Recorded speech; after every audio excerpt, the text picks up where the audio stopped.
Scripture lesson today is from the prophet Micah, the 6th chapter, 6 through 8. With what shall I come before the Lord, and bow myself before God on high? Shall I come before him with burnt offerings, with calves a year old? Will the Lord be pleased with thousands of rams, with tens of thousands of rivers of oil? Shall I give my firstborn for my transgression, the fruit of my body for the sin of my soul? He has told you, O mortal, what is good. But what does the Lord require of you but to do justice, to love kindness, and to walk humbly with your God? May God add blessing to the reading, hearing, and living of his holy word this day. Thanks be to God. So as I mentioned, this is the third week in the sermon series that we've been looking at our annual conference, Compelling Vision. And if you haven't been here with us for the last couple of weeks, let me just catch you up real briefly. We're looking at being called by God to be a courageous church, loving like Jesus, acting for justice, and united in hope. And we talked about the first week that being a courageous church means that we do things that are not easy to do and things that make us and others sometimes uncomfortable. But we know that it's the right thing to do. And then last week we talked about being a church that is loving like Jesus. And we looked at that, how that means for us that love is a verb, that it's an action word, and that we need to be about the business of living out love in our communities. And this week, as I said, we're looking at how we can be a courageous church that's called to do justice. One of my favorite television shows when I was growing up as a child, and I had lots of them, but one of them was called Perry Mason. Maybe you remember Perry Mason. It was a show that we could sit and watch as a family together and enjoy. And I'm sure, yeah, those of you that are old enough know what that is. The younger ones out there, if you don't know, you just need to go watch, because it's good stuff. But for those of you that don't know, let me just tell you that Perry Mason was, well, he was a great lawyer. He had a wonderful, talented secretary, assistant that he couldn't do without. And he also had a great investigator that helped him discover all of the hidden facts that didn't at first seem apparent. And you always knew as the show was drawing to its end that Perry Mason was going to be in court, he was going to be questioning witnesses, and that the truth would be revealed. What really happened would be discovered, and, you know, the guilty person would be found out. We like our shows to turn out good like that. We like justice to be served. Now, since Perry Mason, there's been a lot of great movies and television shows and lots of great books written about lawyers and the work that they do, and all of the great storytelling that goes along with that. And the part, again, that we like about all of those is that generally speaking, they all turn out in the end where things are set right. We like the guilty to be punished, and we like the innocent to go free. And that is one definition of justice. But the definition of justice that I want to talk about today is justice that's not about guilt or innocent or who's guilty or who's innocent, but it's more about the kind of justice that rights wrongs that have been done to other people. Now, courtroom drama is not a new idea. They had courtroom drama in biblical times. And the scripture that was read to you this morning from Micah takes place in a courtroom. That's the setting this morning. So Micah was familiar with how the court system worked, and so he's set up his writing and the message that he wants to get out from God to the children of Israel in a familiar covenant lawsuit pattern. So there's a certain way that things need to go, that the story needs to be told. And so this is how it goes. The people, the children of Israel, have been brought into court because there's a problem, there's an issue. And basically what they've done is what all good children of Israel do from time to time. They've broken their covenant with God. And so the court scene actually begins further, earlier in the chapter of the scripture that was read. So if you want to see the beginning of the courtroom scene, you'll have to go back and read a little further back in. But basically, God summoned the people to court. He has invited them to come and plead their case. And God has called, the scripture tells us, the mountains and the hills to be the jury. And that's symbolically meaning that everyone in the world is going to be witnesses and will watch what goes on in the courtroom that day. And then God gives the reasons for calling the defendants in to court. God says it this way, he says, there's a little controversy. And the problem is, the controversy is that, as I said, you have promised to follow the covenants and you have not done that, you have been disobedient. And then God lays out God's case first. God reviews the relationship that God has had with the people of Israel. And God says this. He says, I got you out of slavery in Egypt. I gave you leaders, and not just any leaders, but good leaders. I gifted you with Moses and Aaron and Miriam. When your security was threatened, I was there to rescue you. I've done everything that I possibly can for you. So essentially God is saying, the problem here is not me, it's you.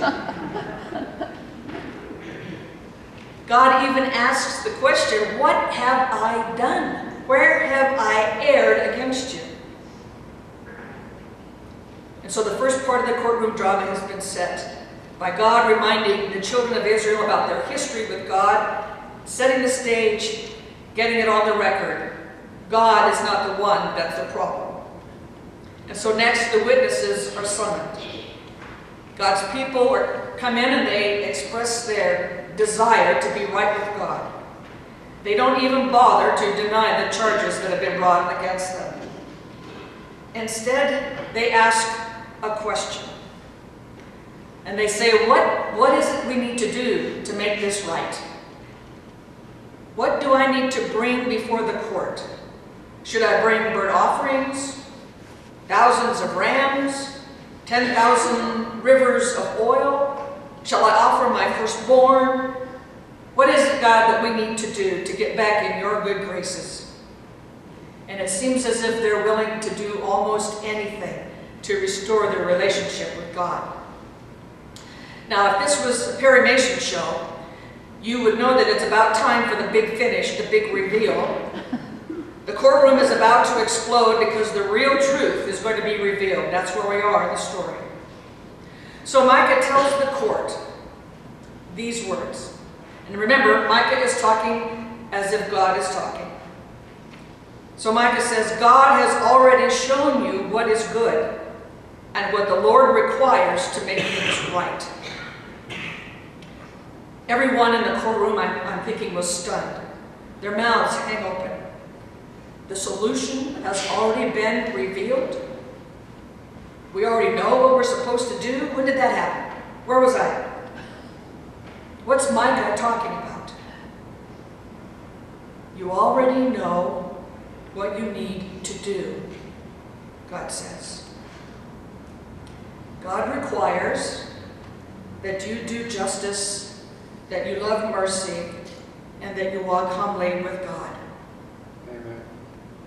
Now, what's interesting about this brief little sentence of what God requires, that God's already told them what requires, is that the word require is a really interesting word. In Hebrew, it's the word darash, which means yearns for or seeks for. So if we were to go back and read that one sentence, we could read it this way. What does the Lord yearn for you to do? What does the Lord seek for you to do? And then it goes on to say that God yearns for us to do justice. Yearns for us, seeks for us to do justice. And another interesting word here is the word justice. The Hebrew word mishpat means doesn't mean fairness or rewarding good and punishing evil. Mishpat, justice, ensures that everyone has what they need. Essentially, that everyone has been made whole again. So God isn't saying that the judges need to be more fair or that the police need to make more arrests. God is saying, I'm inviting you into a deeper, richer community. God yearns for us to ensure that everyone has what they need. And we do that by building relationships that build up the whole community. So how do we do that? How do we do what God yearns for us to do? Well, I think, first of all, that I think in order to do what God yearns for us to do, we need to be and practice being a courageous church. Not doing the easy stuff, like I said before, and not doing it without an attitude of love and kindness, because that's the example that's been set for us by Christ. And if we're going to do what God yearns for us to do, we're going to look at our community here at church, and we're going to look around us, and we're going to say, who's missing here? Who's not here? Who do we need here with us to build a deeper, more diverse community? And then we need to ask ourselves, how is it that we do what God yearns for us to do? I think we need to move beyond acts of charity, things that scratch at the surface of the needs that people have, and move into deeper relationships with the people who have needs. And that means that we have to go out into the community and look and ask about the injustices that are happening all around us. We need to make sure that this justice, this return to wholeness, happens right here around us.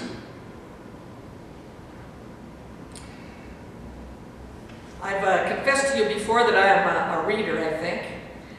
One of the authors that I particularly like to read is Charles Dickens.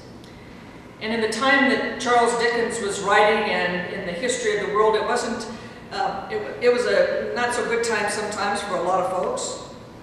And maybe you've heard stories about the 12-year-old boys having to go into the mines when they turn that age. Especially this happened in England and Scotland, Ireland. Those places were cold as mined. When a boy turned 12, they got a lunch bucket and they were sent down into the mines to work coal for the rest of their lives. And their lives, as you might imagine, or maybe not imagine, were miserable. It was back-breaking work in the worst of conditions. But that was what was expected when a boy turned 12 at that time. Now, there were church people around then, just like there are now, and they would offer presents to these young boys at Christmas time that worked so hard in the coal mine all year. And the church would offer turkeys to their families because they were often very poor, even though they all struggled at work. And the church would pray for these little boys that were working down in the coal mines that they would be kept safe. And then one day, a law was passed that changed the rule that little boys had to go down into the coal mines when they were 12. The law said it was illegal now to do that, and that instead these boys needed to continue in school and get an education. Charity is giving Christmas presents to the disadvantaged boys in the coal mine.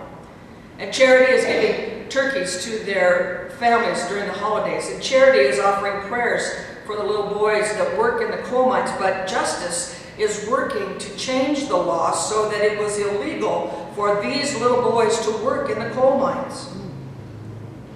Because justice is working and has to work at changing our society, especially when it affects those people who are poor and hungry and needy, weak and oppressed, and all the other needs that people have. Laws and society have to change so that everyone gets their fair share and is treated with dignity. So justice isn't about giving food or clothing or offering prayers. unawares, justice is working to change systems that have brought them to this place of despair in their lives. And to do justice is not some romantic idea or abstract concept. And I can tell you that justice is excruciatingly hard work. Because justice asks us to work together, to put our personal preferences aside and to truthfully critique the present unjust systems and to find alternatives so that lives can be changed because the system changes. Because justice disrupts, dismantles, disarms, and transforms unfair systems. That's what justice does. And justice only happens when we are moved by the injustice that we see to do something about it, to do justice. In the scripture passages from Micah this morning, and these are well known, we're not the only church that has ever talked about what does the Lord require. It's a pretty common quote from our scripture. But the thing that we need to remember also about this particular passage is that our justice isn't about outward signs and rituals, bringing sacrifices. That justice is about an inward transformation, a change of heart. So Micah's words for the children of Israel then are words that mean just as much to us today because they are calling us to discern what God is yearning for us to do. We need to keep asking ourselves that. What does the Lord yearn for us to do? And I believe that we can begin to discern what God yearns for us to do when we become a courageous church, loving like Jesus and working for justice. I rest my case.